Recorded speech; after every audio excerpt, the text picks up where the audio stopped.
만약 인류 역사상 가장 중요한 이야기가 사실은 거짓이라면 어떨까요? 저는 사소한 번역 오류나 시간이 지나며 사라진 디테일에 대해 말하는 것이 아닙니다. 저는 이야기의 심장을 관통하는 근본적인 균열, 즉 동시에 존재할 수 없는 두 개의 현실로 이야기를 나누는 결함에 대해 말하고 있습니다. 2000년 동안 세상은 단 한 명의 인물을 두고 논쟁해 왔습니다. 수십억 명의 사람들이 그의 가르침을 따르지만 실제로는 우연히 같은 이름을 가진 완전히 다른 두 사람을 숭배하고 있습니다. 나사렛의 예수, 마리암의 아들 이사. 한쪽에게 그는 인류의 죄를 대신해 죽기 위해 지상에 내려온 하나님입니다. 다른 한쪽에게 그는 하나님께서 십자가에서의 굴욕적인 죽음으로부터 구해내신 가장 위대한 예언자 중 한 명입니다. 기독교와 이슬람교, 같은 인물을 존경하면서도 가장 결정적인 지점에서 의견이 다른 두 신앙의 기둥입니다. 그가 누구였는지, 무엇을 하러 왔는지, 그리고 그의 최후는 어떠했는지에 대해서 말이죠. 수세기 동안 신학자들과 역사학자들은 이 방정식을 풀려고 노력했습니다. 그들은 원고를 분석하고 방언을 연구하고 문헌을 비교했지만 논쟁은 항상 같은 벽에 부딪혔습니다. 신앙이라는 벽입니다. 사실이 끝나는 지점에서 해석이 시작됩니다. 그리고 해석은 반드시 가장 진실된 쪽이 아니라 가장 강한 아이디어가 승리하는 전쟁터입니다. 하지만 만약 우리가 이것을 완전히 새로운 방식으로 본다면 어떨까요? 만약 우리가 잠시 신앙을 내려놓고 아무도 보지 못했던 방식으로 원전을 본다면 어떨까요?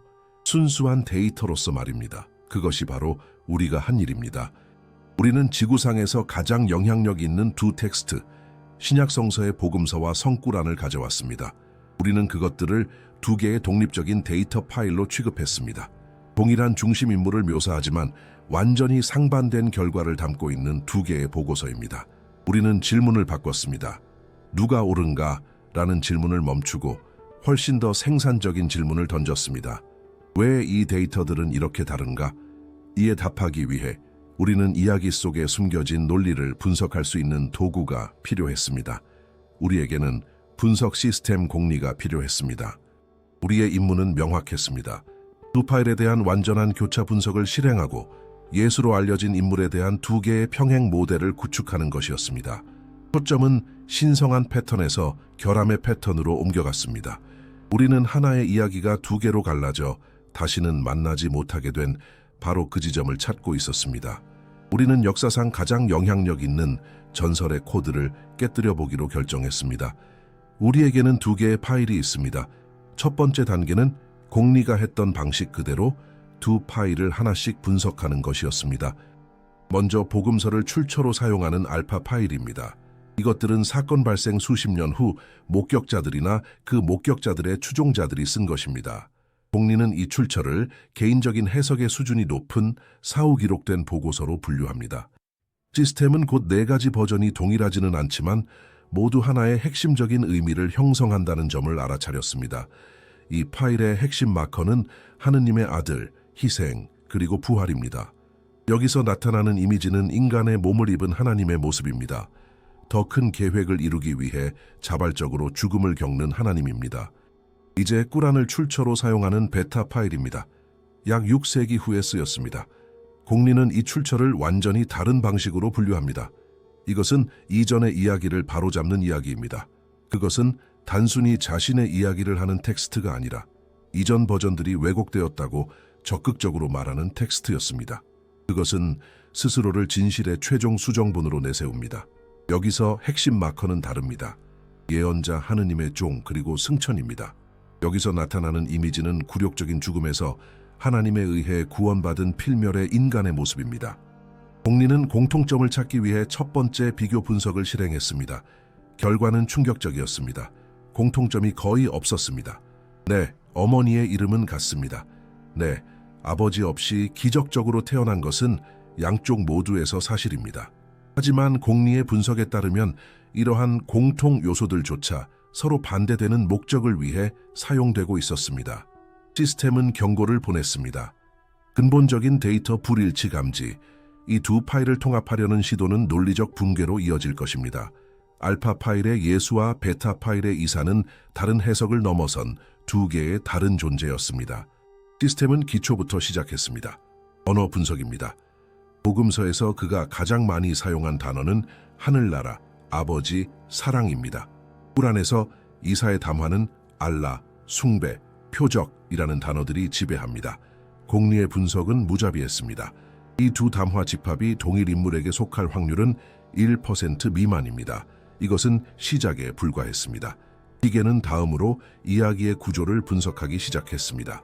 복음서에서 예수의 여정은 비극적인 곡선을 그렸고 꾸란에서 이사의 여정은 영웅적인 곡선을 그렸습니다. 한 이야기는 희생을 통한 구원에 초점을 맞추는 반면 다른 이야기는 희생으로부터의 구원에 초점을 맞춥니다. 균열은 실제했습니다. 이제 우리는 그것이 어디서 시작되었는지 찾아야 했습니다. 우리의 조사는 모든 것의 시작점에서 출발할 것입니다. 아이러니하게도 분열의 첫 번째 돌이 된 기적, 동정녀 탄생입니다. 우리에게는 출발점이 있었습니다. 동일 인물에 대한 두 개의 데이터 파일, 알파 파일과 베타 파일. 공리는 이 둘을 근본적으로 양립할 수 없다고 표시했습니다. 우리는 이 두 버전의 현실을 가르는 시면의 가장자리에 서 있었습니다. 이제 그 균열 속으로 첫 발을 내디딜 시간이었습니다.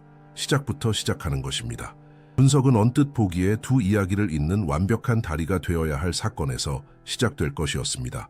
하지만 실제로는 그것은 모든 것의 기초에 터진 첫 번째 폭약처럼 작용했습니다. 우리는 탄생에 대해 이야기합니다. 기독교와 이슬람교 두 전통 모두 놀라운 주장에 동의합니다. 이 남자는 동정녀에게서 태어났다는 것입니다. 기적입니다. 이것은 양측이 모두 받아들이는 부인할 수 없는 사실, 즉 공통된 기반처럼 보입니다. 하지만 이것은 위험한 환상입니다. 우리는 공리에 그의 탄생에 관한 모든 텍스트를 입력했습니다.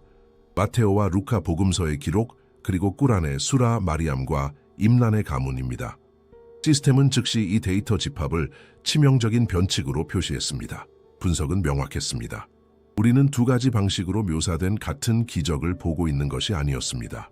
그것들은 정반대의 목적을 수행하는 근본적으로 다른 두 개의 기적이었습니다.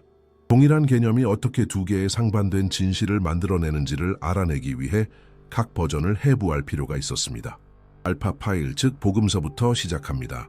여기서 탄생 이야기는 단순히 전기적인 기록이 아닙니다. 그것은 신앙 전체를 설명하는 이야기의 시작입니다. 루카 복음서 1장에서 이야기는 시작됩니다. 대천사 가브리엘이 나사렛의 젊은 마리아에게 나타납니다. 그의 말은 아이의 본질을 정의합니다. 그는 그 아이가 가장 높으신 분의 아들이라 불릴 것이라고 말합니다.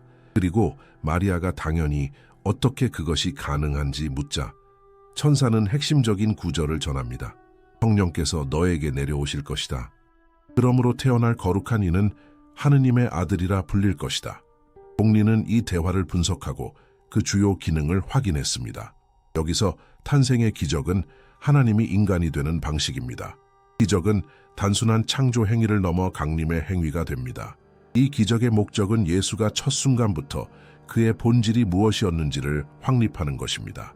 그는 선택받을 인간이 아니라 인간이 된 하나님 자신으로 제시되었습니다. 동정녀 탄생은 인간의 혈통사슬을 끊고 우리 세계에 완전히 다른 본질을 가진 존재를 도입하기 위해 필요한 사건입니다.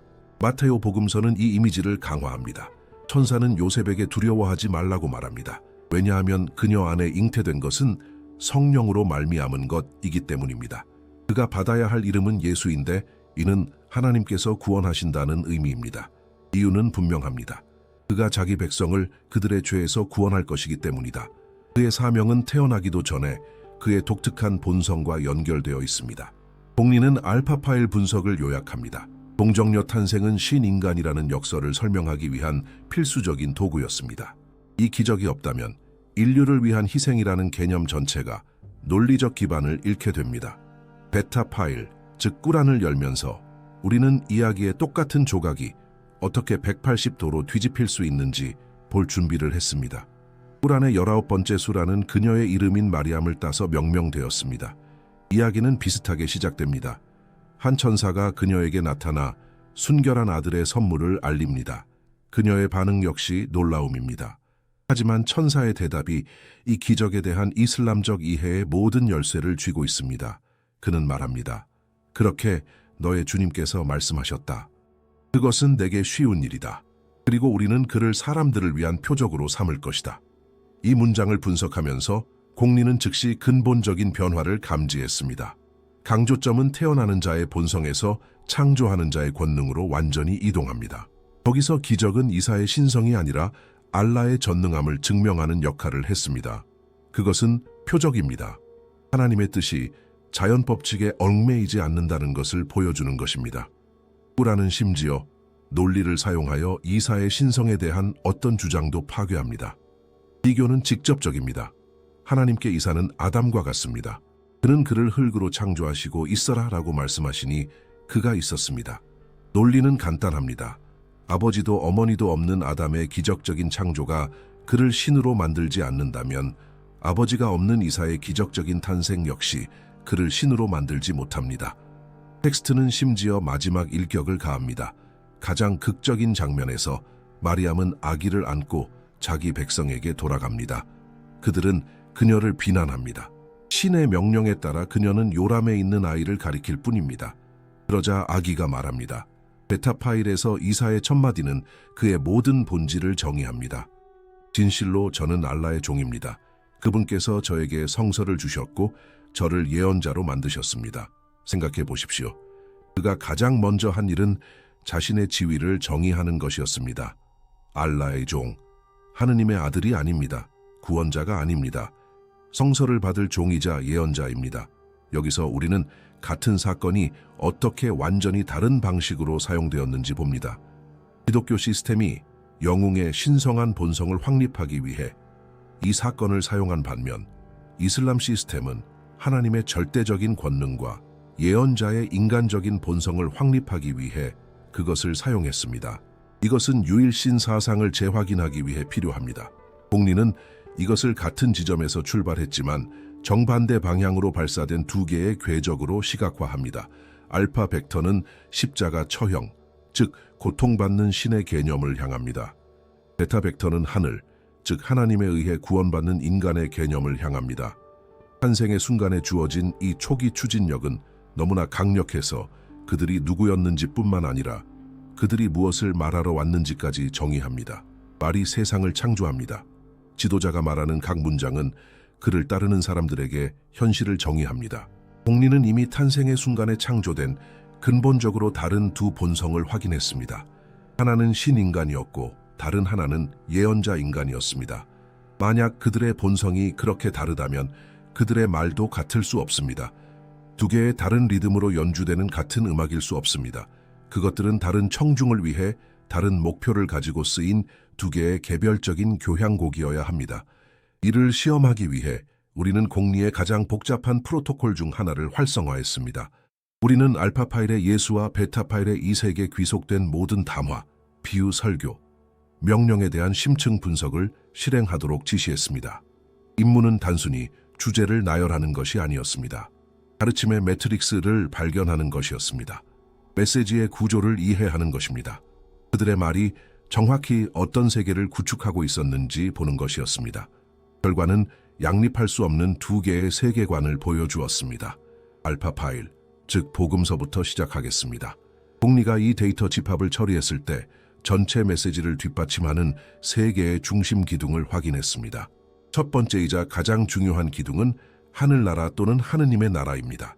이 구절은 수십 번 등장합니다. 하지만 그것은 무엇을 의미할까요? 시스템의 분석에 따르면 그것은 지도 위의 장소도 새로운 정부도 아닙니다. 그것은 혼란스럽고 거의 역설적인 개념입니다. 어떤 순간에 예수는 그 나라가 가까이 왔다거나 너희 안에 있다고 말합니다. 그것은 내적인 변화를 통해 지금 여기에서 접근할 수 있는 것입니다. 다른 순간에는 당신의 나라가 오게 하시며 라고 기도하라고 가르치며 미래의 사건에 대해 이야기합니다. 공리는 이것을 역동적인 현실로 분류합니다. 그것은 단순한 규칙의 집합 이상이었습니다. 그것은 개인의 급진적인 변화를 요구하는 새로운 존재 방식의 설계도였습니다. 하지만 어떻게 이 나라에 들어갈 수 있을까요? 대답은 두 번째 기둥에 있었습니다. 바로 사랑입니다. 그리고 그냥 사랑이 아니라 희생적이고 무조건적인 사랑입니다. 예수는 하나님을 사랑하라와 이웃을 사랑하라는 옛 계명을 가지고 모든 율법이 이것에 달려 있다고 말합니다. 그는 단순히 규칙을 추가하는 것 이상을 했습니다. 그는 전체 운영체제를 바꾸었습니다. 초점은 외적인 순종에서 마음의 내적인 상태로 이동합니다. 그리고 그는 이것을 충격적인 한계까지 밀어붙입니다. 너희의 원수를 사랑하라. 복리의 분석은 이것을 순환 파괴의 원리로 정의합니다. 그것은 눈에는 눈이라는 논리에서 벗어나 비논리적인 선으로 악에 대응하라는 부름입니다. 세 번째 기둥은 예수 자신이 하나님과 맺는 독특한 관계입니다. 그는 끊임없이 그를 아버지라고 부릅니다. 당시 청중에게 이것은 엄청난 대담함이었습니다. 문맥 분석에 따르면 아버지라는 단어는 존경을 넘어 친밀함과 일체감을 선언하는 것이 됩니다. 나와 아버지는 하나다라고 그는 말합니다. 그는 더 이상 나라에 대해 말하는 교사가 아니라 나라로 들어가는 문 그 자체가 됩니다. 그리고 마지막으로 가르침의 방법입니다. 그는 거의 전적으로 비유를 통해 말합니다. 씨앗, 잃어버린 아들, 포도원 일꾼에 대한 혼란스러운 이야기들입니다. 왜 명확하게 말하지 않을까요? 그는 직접 그 이야기들이 필터 역할을 한다고 설명합니다. 그것들은 찾지 않는 자에게는 의미를 숨기지만 열린 마음을 가진 자에게는 그것을 드러냅니다. 비유는 듣는 사람이 의미를 찾기 위해 노력하도록 요구합니다. 180도 돌아서 우리는 베타 파일, 즉 꾸란을 엽니다. 우리는 마리암의 아들 이사에게 귀속된 담화를 찾습니다. 복리가 동일한 분석 알고리즘을 실행하자 완전히 다른 매트릭스가 나타납니다.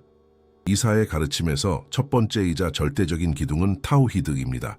이것은 가장 순수하고 절대적인 유일신 사상을 의미하는 아랍어입니다. 복음서의 주제가 나라였다면 여기서는 하나님의 유일성입니다. 시스템의 분석에 따르면 이사의 담화 대부분은 이 원칙에 대한 맹렬한 긍정이자 더 중요하게는 기독교 교리에 대한 직접적인 부정입니다. 그는 여러 번 반복합니다. 진실로 알라는 나의 주님이시자 너희의 주님이시니 그분을 경배하라. 그는 기독교인들이 그에 대해 말하는 것을 명시적으로 부정합니다. 메시아는 말했습니다. 오 이스라엘의 자손들이여 나의 주님이시자 너희의 주님이신 알라를 경배하라. 여기에는 신비가 없습니다. 이것은 거의 법률적인 직접적인 선언입니다. 여기서 그의 주된 사명은 새로운 나라를 여는 것이 아니라 신학적 오류를 바로잡는 것이었습니다. 두 번째 기둥은 율법입니다. 알파 파일에서 예수가 사랑으로 율법을 바꾸는 것처럼 보였다면 베타 파일에서 이사는 그것을 확인하기 위해 왔습니다. 그는 나 이전에 온 토라를 확인하기 위해 왔다고 말합니다. 그는 사슬의 한 고리입니다. 그의 기능은 이전의 계시들을 변형시키는 것이 아니라 복원하고 확인하는 것이었던 것 같습니다. 세 번째 기둥은 이사 자신의 지위입니다. 복음서에서 그가 아들이라면 꾸란에서 그는 종이자 사도입니다. 이것은 모든 페이지에서 강조됩니다. 우리가 보았듯이 요람에서의 그의 첫 마디는 나는 알라의 종입니다 였습니다. 그리고 마지막으로 방법입니다. 꾸란에서 이사는 단 하나의 비유도 말하지 않습니다. 하나도 없습니다. 그의 담화는 직접적인 설교, 명령, 경고로 구성되어 있습니다. 그는 입법자처럼 말합니다. 알라를 두려워하고 내게 순종하라. 복리는 이것을 직접적인 데이터 전송으로 분류합니다. 해석의 여지는 제로입니다. 메시지는 가능한 한 명확해야 했습니다. 왜냐하면 구원은 그것에 대한 순종에 달려있기 때문입니다. 두 개의 매트릭스, 두 개의 현실 설계도. 한 현실은 역설과 신비 위에 세워졌고 다른 현실은 명확성과 율법 위에 세워졌습니다. 그것들은 단순히 다른 것을 넘어섭니다. 그것들은 두 종류의 다른 사람들을 만들어냅니다. 우리는 그들이 본성적으로 누구였는지 이해했습니다. 이제 우리는 그들이 무엇을 가르쳤는지 이해합니다. 하지만 말은 아무리 강력해도 행동으로 뒷받침되어야 합니다. 그리고 두 파일 모두 그가 놀라운 일들을 했다고 말합니다. 눈먼 자를 고치고 죽은 자를 살렸습니다. 마침내 우리는 공통점을 찾은 것 같습니다. 하지만 우리의 분석은 이것이 또 다른 함정임을 보여줍니다. 말은 설계도입니다. 가르침은 건축술입니다. 하지만 어떤 설계도든 아무리 뛰어나도 힘으로 확인되지 않으면 단지 이론에 불과합니다. 현실 자체를 바꾸는 힘 말입니다. 그 힘이 바로 기적입니다. 병자를 고치고 죽은 자를 살리고 자연을 다스리는 힘. 어떤 신성한 이야기에서든 이것들은 진정성의 인장입니다. 사도가 상위 존재로부터 권위를 받았다는 증거입니다. 그리고 예수와 이사의 이야기에서 기적은 중심적입니다. 언뜻 보기에 이것은 두 파일 사이의 가장 견고한 만남의 지점처럼 보입니다. 두 텍스트 모두 그가 태어날 때부터 눈먼 자를 고치고 나병 환자를 깨끗하게 하고 죽은 자를 다시 살렸다고 단언합니다. 마침내 아무도 부인할 수 없는 증거, 즉 공통된 기반을 찾은 것 같습니다. 하지만 공리가 우리에게 보여주었듯이 이것은 모든 것 중에서 가장 교활한 환상입니다. 우리는 기적의 벡터, 프로토콜을 활성화했습니다. 기계는 초자연적인 행위를 목록화하는 것뿐만 아니라 그 기능, 대상, 그리고 가장 중요한 최종 목표를 분석하라는 명령을 받았습니다. 공리는 단 하나의 질문에 답해야 했습니다. 이 기적들은 정확히 무엇을 증명하는가? 시스템이 반환한 답변은 공통된 기반이라는 신화를 완전히 파괴했습니다.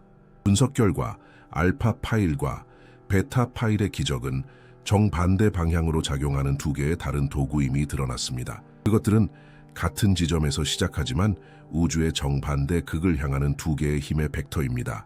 알파 파일, 즉 복음서로 들어가 보겠습니다. 공리는 묘사된 수십 개의 기적을 분석하고 즉시 반복되는 패턴을 확인했습니다. 시스템은 이 패턴을 주권적 권위라고 불렀습니다. 고전적인 예를 살펴보겠습니다. 예수가 나병 환자를 고칠 때 그는 하나님께 힘을 구하는 긴 기도가 필요하지 않습니다. 그는 간단하고 직접적으로 말합니다. 내가 원하니 깨끗해져라. 그가 중풍병자에게 걸으라고 명령할 때 그는 말합니다. 내가 내게 이르노니 일어나라. 그가 숙련된 어부들을 공포에 떨게 한 폭풍을 잠재울 때 그는 하나님께 말하는 것이 아니라 자연 자체에 말합니다. 잠잠해져라. 그의 추종자들은 공황 상태에 빠져 서로에게 묻습니다. 이분이 누구시기에 바람과 바다도 순종하는가? 이 질문이 모든 것의 열쇠입니다. 공리의 분석은 명확합니다. 복음서의 기적들은 단순히 신의 지지를 보여주는 것이 아닙니다. 그것들은 그 자신의 신성한 본성을 직접적으로 나타내는 행위입니다. 그의 태도는 구걸하는 자가 아니라 주인의 태도였습니다. 그는 하나님께 현실을 바꿔달라고 요청하지 않습니다. 그 자신이 자신의 말로 그것을 바꿉니다. 이 장면들의 언어 분석은 그가 중개자가 아닌 주인의 언어를 사용하고 있음을 보여줍니다. 행위의 목적은 단순히 고통받는 사람을 돕는 것을 넘어섭니다. 목적은 다른 사람들로 하여금 그는 누구인가? 라는 질문을 하게 만드는 것입니다. 시스템은 또한 그의 기적과 하느님의 나라에 대한 그의 가르침 사이에 직접적인 연관성을 발견했습니다. 기적들은 그가 선포하고 있던 그 새로운 현실의 가시적인 표현입니다. 그는 죄 사함에 대해 말하고 그 다음에 중풍병자를 고치며 말합니다. 내 죄가 사함을 받았다고 말하는 것과 일어나 걸으라고 말하는 것 중 어느 것이 더 쉽겠느냐? 거기서 치유는 그가 영적인 권위를 가졌다는 물리적인 증거입니다. 알파 파일에서 각 기적의 벡터는 힘의 근원으로서 예수 그 자신을 직접 가리킵니다. 이 동일한 분석을 베타 파일, 즉 꿀안에 적용해 봅니다. 여기서도 우리는 이사의 기적에 대한 언급을 찾습니다. 그는 눈먼 자와 나병 환자를 고쳤고 죽은 자를 살렸으며 흙으로 새를 만들어 생명을 불어넣었습니다. 목록은 인상적입니다. 하지만 공리가 문맥을 분석하기 시작하자마자 시스템은 중대한 경고를 보냈습니다. 절대적으로 모든 기적 언급 옆에는 언어적 표식이 있습니다. 짧지만 모든 것을 바꾸는 문구가 거기에 있었습니다. 그 문구는 비이든일라였습니다. 알라의 허락으로. 이 문구는 일어나고 있는 일의 본질을 완전히 바꾸는 신학적 안전장치입니다. 복음서에서 예수가 자신의 의지로 행동한다면 꿀안에서 이사는 하나님의 손에 있는 순종적인 도구일 뿐입니다. 그는 신성한 힘의 전도체이지만 결코 그 근원은 아닙니다. 꿀안은 이 아이디어를 끊임없이 반복합니다. 그의 기적들이 나열될 때마다 텍스트는 즉시 그 아이디어를 강화하며 말합니다. 나는 알라의 허락으로 눈먼 자와 나병 환자를 고치고 죽은 자를 살린다. 이것은 세부 사항과는 거리가 멉니다. 이것이 모든 것의 기초입니다. 기적은 예언자를 개인으로서 위대하게 만드는 것이 아닙니다. 그것은 예언자를 통해 행하시는 하나님을 위대하게 만듭니다. 꿀안에서 기적의 기능은 순전히 인증용입니다. 그것들은 표적이자 증거이며 예언자가 자기 백성에게 제시하는 자격 증명입니다. 그것은 그들의 요청에 대한 응답입니다. 만약 당신이 표적을 가지고 왔다면 그것을 보여주시오. 이사는 그들이 자신을 믿는 것이 아니라 자신의 사명을 믿도록 하기 위해 기적을 보여줍니다. 베타 파일에서 각 기적의 벡터는 이사를 가리키지 않습니다. 그것은 그를 곧장 통과하여 위로 멀리 계신 전능하신 하나님을 향합니다. 우리는 두 개의 상반된 메커니즘을 보고 있습니다. 공리는 이것을 다음과 같이 시각화합니다. 알파 파일에서 기적은 예수 자신을 비추는 빛으로 그가 근원임을 보여줍니다. 베타 파일에서 빛은 이사를 렌즈처럼 통과하여 오직 멀리 있는 근원, 즉 하나님만을 비춥니다. 복음서의 기적들은 신인간이라는 개념을 구축했고 꾸란의 기적들은 유일신이라는 개념을 방어했습니다. 그리고 힘의 벡터에서의 이 근본적인 차이는 우리를 피할 수 없이 분열의 최종 지점으로 이끕니다. 한 신앙의 심장이 되고 다른 신앙의 걸림돌이 된 사건으로 말입니다. 만약 예수가 주관하는 하나님이었다면 세상과의 그의 대결은 희생으로 끝나야 했습니다. 하지만 만약 이사가 전능하신 하나님에 의해 보호받는 사랑받는 예언자일 뿐이었다면 어떻게 그 하나님이 그가 굴욕당하고 처형당하도록 허락할 수 있었을까요?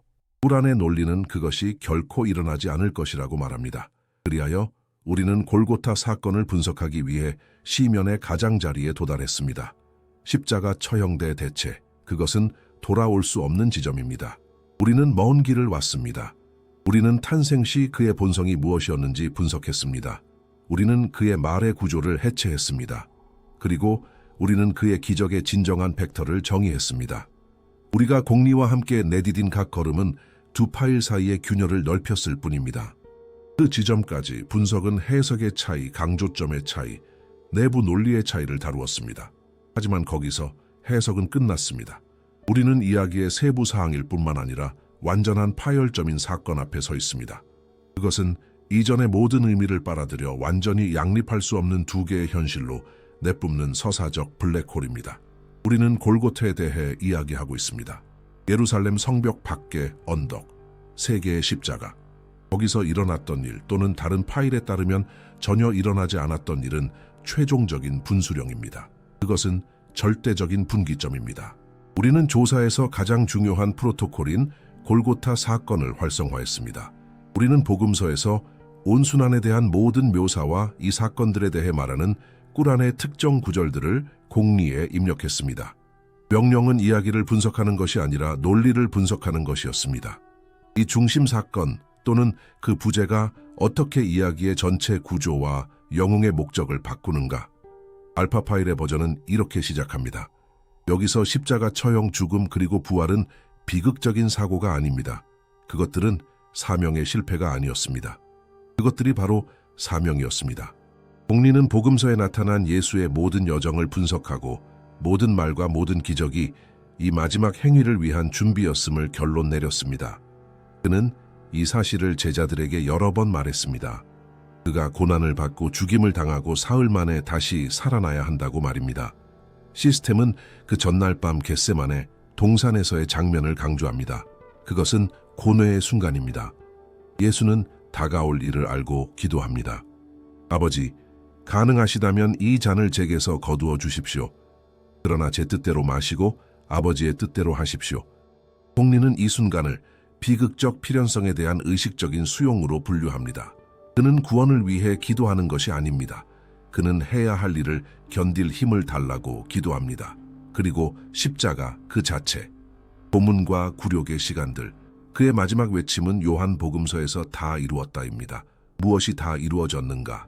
공리는 이것을 사명 완수의 최종 표식으로 분석합니다. 목표는 달성되었습니다. 희생은 이루어졌습니다. 시스템의 분석에 따르면 알파 파일에서 십자가 위 예수의 죽음은 살인이 아니라 희생이 됩니다. 그것은 인류의 빚에 대한 지불입니다. 공리는 시뮬레이션을 실행했습니다. 만약 복음서에서 십자가 처형을 제거한다면 전체 논리 구조가 무너집니다. 죽음이 없으면 지불이 없습니다. 지불이 없으면 구원이 없습니다. 그리고 죽음 후에 오는 부활은 그 희생이 받아들여졌다는 증거입니다. 그것은 전체 계획에 대한 신의 승인 인장입니다. 죽음과 부활은 같은 동전의 양면입니다. 이것이 알파 파일의 심장입니다.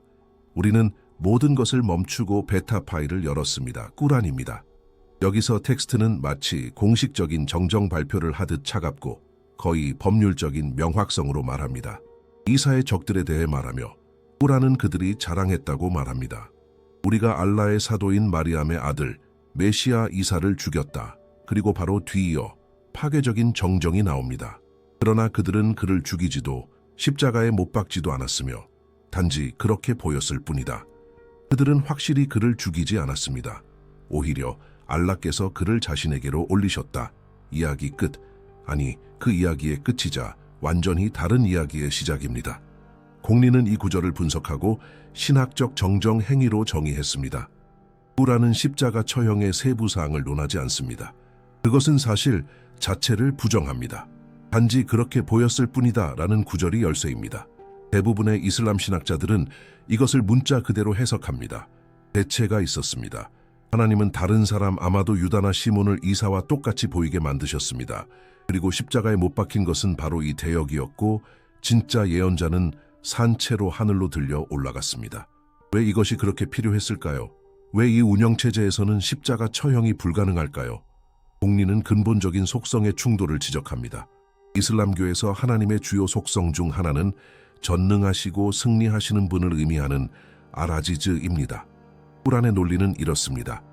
어떻게 전능하고 사랑이 많으신 하나님이 사랑하는 사도가 붙잡히고 고문당하고 처형당하도록 허락할 수 있겠는가? 이 논리에 따르면 그것은 지혜가 아니라 신의 약함을 드러내는 것입니다. 그것은 승리가 아니라 패배일 것입니다. 이 시스템에서 예언자를 구하는 것은 하나님 자신의 명예가 걸린 문제였습니다. 알파 파일에서 하나님의 사랑의 최고 표적인 아들을 내어주는 사건이 베타 파일에서는 하나님이 자신의 종을 버리는 최고의 불의의 표적이 될 것입니다.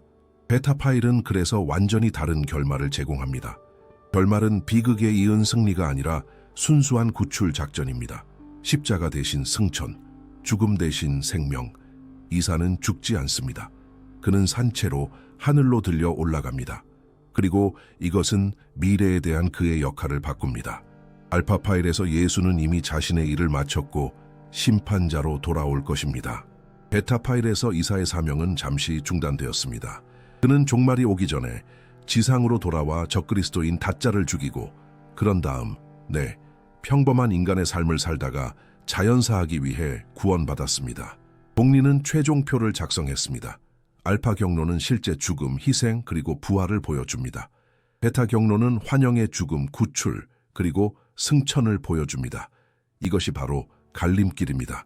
두 이야기가 영원히 갈라지는 지점입니다. 하지만 이 차이는 단지 결말만 바꾸는 것이 아닙니다. 그것은 소급하여 영웅 자신을 바꿉니다. 어떤 종류의 인간이 자발적으로 고문을 향해 걸어갈까요? 그리고 마지막 순간에 신성한 힘이 자신을 구해줄 것을 알면서 행동하는 예언자는 어떤 종류의 사람일까요? 그들의 영혼은 같을 수 없습니다. 우리는 그 시면의 가장자리에 서 있었습니다. 골고타 사건, 한쪽에는 실제 희생, 다른 쪽에는 신성한 구출. 공리의 결론은 이 두 결말이 서로 다른 두 영웅을 요구한다는 것이었습니다.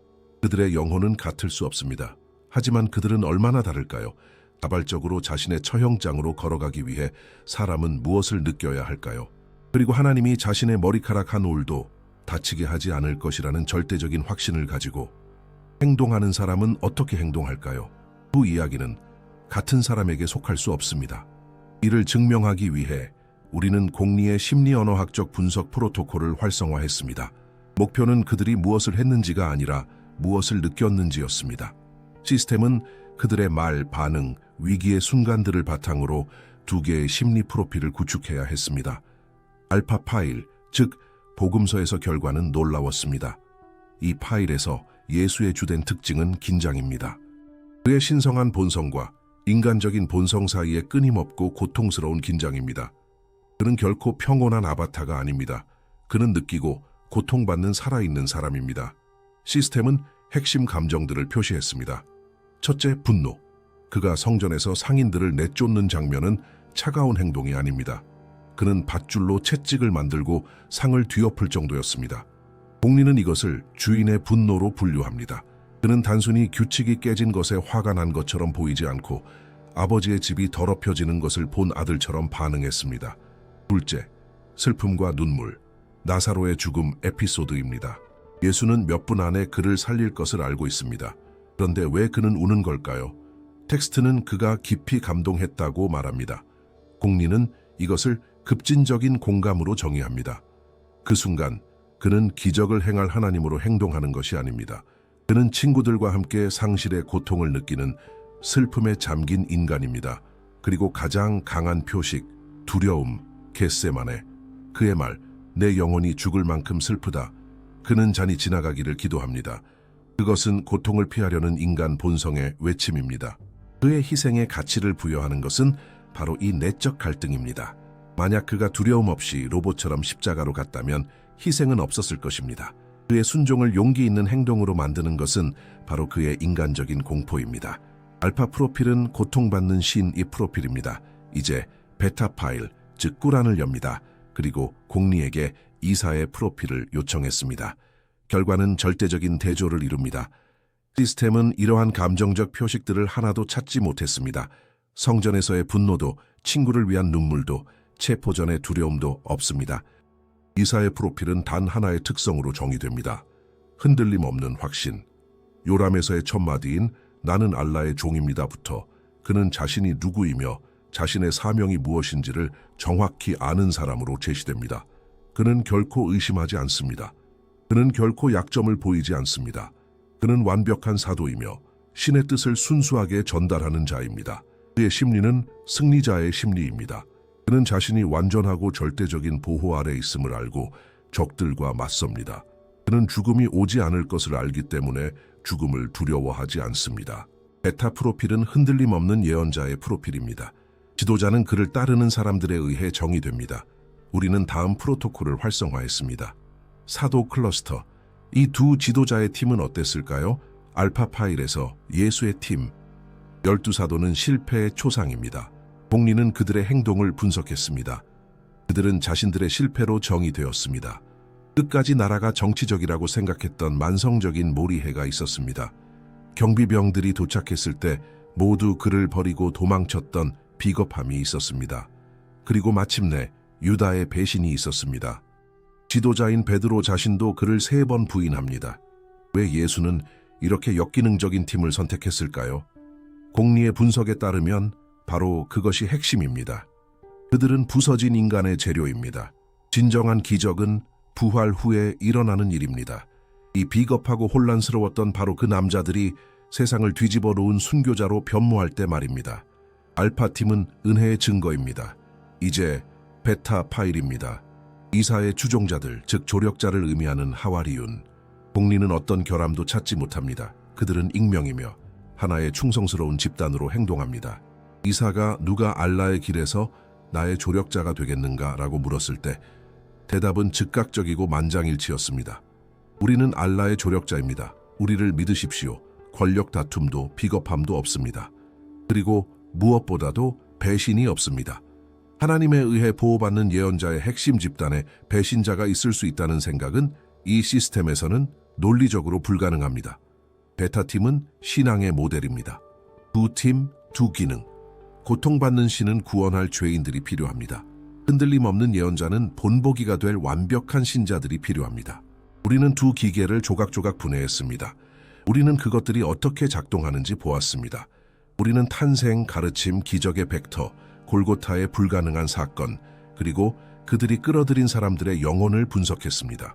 우리는 알파 파일과 베타 파일이 서로 닿을 수 없는 두 개의 평행 현실임을 보았습니다. 이제 최종 조립의 순간이었습니다. 우리는 공리에게 두 개의 완전한 시뮬레이션을 나란히 실행하도록 요청했습니다. 두 개의 길, 처음부터 끝까지. 첫 번째, 알파 경로에서 이야기는 마구간의 어둠 속에서 시작됩니다. 하나님이 인간이 됩니다. 그의 삶은 역설입니다. 그는 이 세상에 속하지 않은 나라에 대해 말하고 혼란스러운 비유를 사용하며 하나님을 아버지라고 부릅니다. 그는 자신의 권위로 치유합니다. 그는 자신이 죽기 위해 왔다는 것을 압니다. 그는 겟세마네로 걸어가 두려움에도 불구하고 자신의 운명을 받아들입니다. 그는 십자가에 못 박히고 완전한 분리를 경험하고 죽습니다. 사명은 완수되었습니다.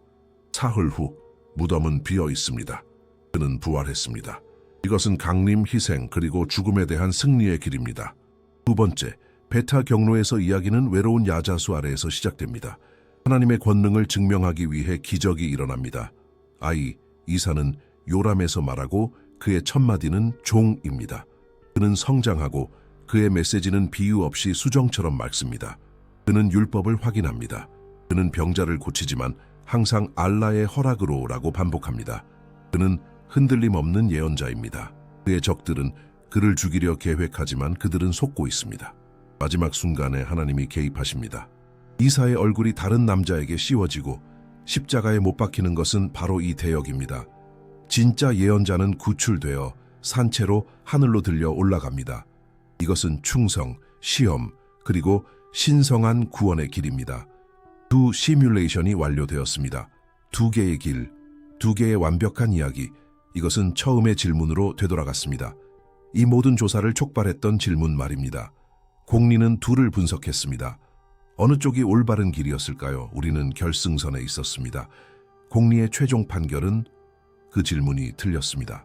어느 길이 옳은 길인지 묻는 것은 망치와 메스 중 어느 것이 더 옳은지 묻는 것과 같습니다. 명백한 대답은 작업에 따라 다르다는 것입니다. 하나는 부수기 위해 만들어졌고 다른 하나는 치료하기 위해 만들어졌습니다. 그것들은 같은 척도로 판단될 수 없습니다. 그것들의 옳음은 그것들이 해결하도록 설계된 문제에 의해 정의됩니다. 공리의 최종 종합은 알파 파일과 베타 파일이 사실은 같은 경로의 두 경쟁 버전이 아니라 완전히 다른 두 가지 인간 문제를 해결하기 위해 만들어진 두 개의 다른 도구임을 보여주었습니다. 알파 문제는 이렇게 정의될 수 있습니다. 기독교 세계의 문제입니다. 공리의 분석은 아담의 이야기로 거슬러 올라갑니다. 인류는 단지 실수를 저지른 것이 아니라 근본적인 단절이 있었습니다. 완벽한 창조주와 타락한 피조물 사이에 심연이 열렸습니다. 인간은 본성적으로 하나님과 분리되어 있습니다. 어떤 노력도, 어떤 선행도, 어떤 율법 준수도 이 심연 위에 다리를 놓을 수 없습니다.